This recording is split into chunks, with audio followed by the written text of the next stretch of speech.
வணக்கம் நண்பர்களே, உங்கள் எம்எஸ் என்ஜினியரிங் அப்ளிகேஷன்ஸ் முடிஞ்சு ரேண்டம் நம்பர் வந்து இப்போ சர்டிஃபிகேட் வெரிஃபிகேஷன் போய்கிட்டு இருக்கு. இந்த சந்தர்ப்பத்தில் நிறைய மாணவர்களுக்கு வந்திருக்கக்கூடிய சந்தேகம் ரொம்ப முக்கியமான சந்தேகமும் கூட. அந்த சந்தேகம் என்ன, அதற்கான பதில் என்ன அப்படின்னு தெரிஞ்சுக்கிறதுக்கு முன்னாடி எஜுகேஷன் சம்மந்தமான அப்டேட்ஸ் எல்லாமே தெரிஞ்சுக்கணும் அப்படின்னா நம்ம சேனலை சப்ஸ்கிரைப் பண்ணுங்கள், ஆளுங்கிற பெல் பட்டனை கிளிக் பண்ணுங்கள். நீங்கள் முதல் முறையாக நம்ம சேனலுக்கு வர்றீங்க அப்படின்னா பிடிச்சிருந்ததுன்னா லைக் பண்ணுங்கள், உங்களோட ஃப்ரெண்ட்ஸுக்கு ஷேர் பண்ணுங்கள், மறக்காமல் வீடியோ பற்றி கமெண்ட் பண்ணுங்கள். ரைட், என்ன சந்தேகம் அப்படின்னு கேட்குறீங்களா?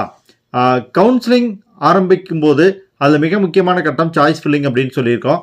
அந்த சாய்ஸ் ஃபில்லிங் பண்ணுறதுக்கு வந்து நம்ம 5000 ரூபாய் வந்து பே பண்ணணும். அதாவது எஸ்சி எஸ்டி தவிர மற்றவங்க அவங்களுக்கு பார்த்தீங்கன்னா 1000 ரூபா பே பண்ணணும். இந்த 1000 அல்லது 5000 எப்போ பே பண்ணுறது?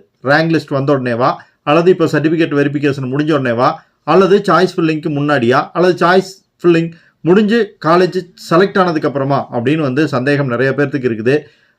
உங்களுக்கு ரேங்க் லிஸ்ட் வந்ததுக்கப்புறம் உங்களுடைய கட் ஆஃப் மார்க் அடிப்படையில் ரவுண்ட் 1, ரவுண்ட் 2, ரவுண்ட் 3 அப்படின்னு சொல்லி பிரிப்பாங்க.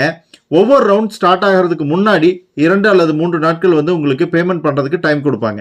அந்த 2 அல்லது 3 நாட்களில் நீங்கள் பேமெண்ட் பண்ணால் போதுமானது. பேமெண்ட் பண்ணினா தான் நீங்கள் சாய்ஸ் ஃபில் பண்ண முடியும். ஸோ சிம்பிளாக சொல்லணும்னா சாய்ஸ் ஃபில்லிங்க்கு முன்னாடி நீங்கள் வந்து இந்த 5000 ரூபாய் அல்லது 1000 ரூபாயை பே பண்ண வேண்டியிருக்கும். ஸோ அந்த டைமுக்கு நீங்கள் ரெடி ஆகிக்கிங்க. ஸ்போர்ட்ஸ் கவுன்சிலிங் மற்ற ஸ்பெஷல் கவுன்சிலிங் எல்லாமே கொஞ்சம் முன்னாடியே ஆரம்பிக்கும். ஜென்ரல் கவுன்சிலிங் வந்து ஏற்கனவே சொல்லியிருக்காங்க 14th வாக்கில் ஆரம்பிக்க போகுது அப்படின்னு. ஸோ அந்த டேட் டைமில் உங்களுக்கு வந்து இந்த பேமெண்ட் பண்ணுறதுக்கான ப்ராசஸ் வந்து ஆரம்பிக்கும். முன்னாடியே சாய்ஸ் ஃபில் பண்ணுறவங்க ஸ்பெஷல் கேட்டகரிக்கு அதுக்கு முன்னாடியே கட்ட வேண்டியிருக்கும். உங்களுக்கு எப்போ டேட் வருது அப்படிங்கிறது வந்து எப்போ பே பண்ணணும் அப்படிங்கிறது வந்து உங்களோட லிங்க்கில் போய் பார்த்தீங்கன்னாலே தெரிஞ்சுக்கலாம். tneaonline.orgயில் போய் லாகின் பண்ணி பார்த்தீங்கன்னா உங்களுக்கான இன்ஸ்ட்ரக்ஷன் கொடுத்துருவாங்க. உங்களோட சர்டிஃபிகேட் வெரிஃபை ஆகி இன் ப்ரோக்ரஸ் எல்லாமே போய் கம்ப்ளீட் அப்படின்னு வந்திருக்கும்னு நினைக்கிறேன். வராதவங்க யாரும் இருந்தீங்கன்னா சந்தேகம் எதுவும் இருந்தால் கீழே கமெண்ட்டில் சொல்லுங்கள். நம்ம உங்களுக்கு ஹெல்ப் பண்ணுறதுக்கு ட்ரை பண்ணுவோம். மீண்டும் அடுத்த வீடியோவில் சந்திக்கலாம் நண்பர்களே. நன்றி.